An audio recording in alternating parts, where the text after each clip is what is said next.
నరాలు తెగే ఉత్కంఠకు full stop పడింది. మెదక్ జిల్లా నర్సాపూర్ మున్సిపల్ నూతన చైర్మన్ ఎన్నిక ఏకగ్రీవమైంది.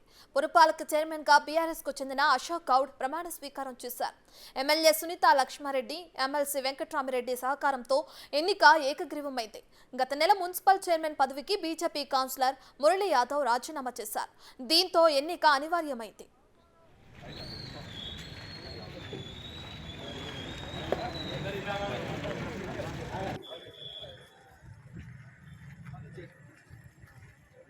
Smile. Madam, look here.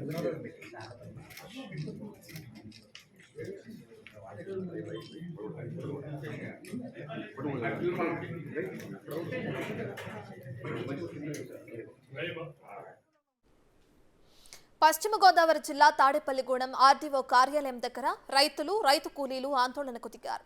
వ్యవసాయ బోరు బావులకు మీటర్లు బిగించడాన్ని నిరసిస్తూ ధర్నా చేశారు. మోటార్లకు మీటర్లు పెట్టే జీవో వెంటనే రద్దు చేయాలని డిమాండ్ చేశారు. ఉచిత కరెంట్కు ప్రభుత్వం కట్టుబడి ఉండాలని, లేని పక్షంలో రైతుకు ఉరితాళ్లే దిక్కు అని ఆందోళన వ్యక్తం చేశారు.